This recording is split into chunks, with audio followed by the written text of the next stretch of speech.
I'd now like to turn to images which have sometimes been said to represent Cernunnos, but in my opinion do not. This one comes from Blanc in Loire-Atlantique in France. It depicts a horned man standing on an animal that is difficult to identify. There aren't actually any of the elements that define Cernunnos here except for a purse in his right hand. There is no torque, he isn't cross-legged, and what he has on his head aren't antlers but horns. A decoration on the side has been thought by some to be a snake, but a close inspection shows it to be not a continuous serpentine line but a number of curved segments, perhaps meant to represent a twisted rope. There are a number of suggested representations from the British Isles. The most famous of these is probably the coin from Petersfield in Cambridgeshire, England. The first thing to notice is the band around the top of the head. We are dealing with headgear rather than something growing from a head.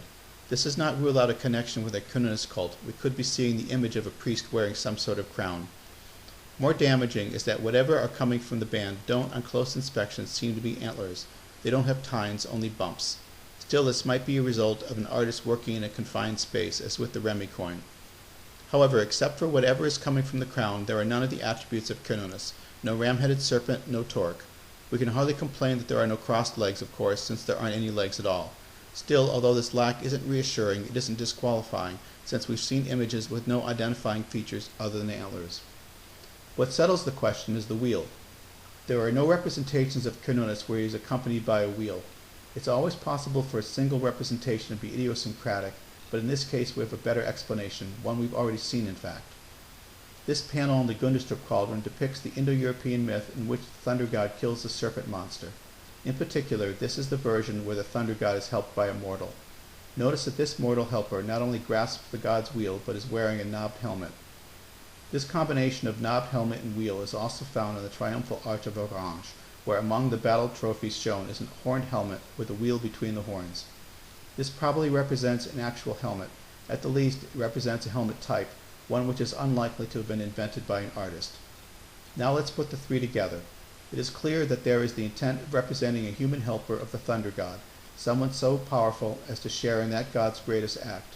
Whoever wore the helmet shown in the arch was trying to tap into that power, and whoever is depicted on the Petersfield coin was making that attempt as well. We can therefore say that rather than Cernunnos, we are seeing a very human warrior. The god in this mosaic, in the Verulamian Museum, is sometimes put forward as Cernunnos. A comparison with less ambiguous mosaics, however, makes it clear that we are seeing a sea god, and that what at first glance the final representation from the British Isles that has been connected with Cernunnos by some is on the 9th century cross shaft from Clonmacnois in County Offaly, Ireland. Here we find a man with crossed legs and something growing from his head. The fact that we are so far away in time and space from the undoubted Cernunnos images should give us pause. What we have instead is a man whose legs and arms are interlaced in the style common to Irish art from the period, with what is growing from his head being nothing more exotic than hair. With these images eliminated, the only one from the British Isles that depicts Cernunnos is the one from Ceisiwr. A man with antlers squats with legs that turn into ram-headed serpent whose necks he grasps. On either side of this head are open containers we see from the top, but what they contain is unknowable. Fruit, eggs, from analogy with other images I suggest coins. What are we to make of this image? This turns out not to be a problem. The area around Ceisiwr was inhabited by immigrant Belgae, members of a tribe from the continent in whose territory other images of Cernunnos were found. This is not a British Cernunnos then, but a Gaulish one that happens to be found in Britain. An image from outside Gaul and the British Isles, some have said is Cernunnos, is this one from Numantina, modern Numancia in Spain, on a pottery shard. What appears to be an antlered man holds his hands in the Oran's position. He isn't holding anything, and his legs are broken away. It's most likely, however, that this represents an animal seen from above. There are other images from this culture that certainly show just that. It is difficult to see, but there are what appear to be the ends of claws in the lower left of the image, just where they would be at the end of missing feet.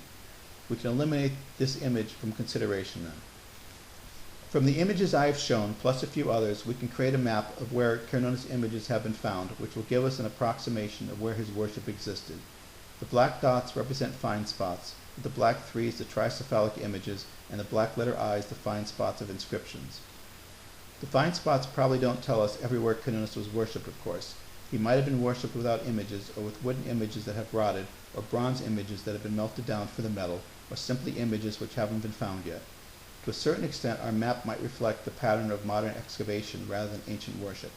However, France and Western Germany have been pored over enough, and enough Cernunnos images and inscriptions have been found, and equally important not found, that I think it is legitimate to draw conclusions from our map.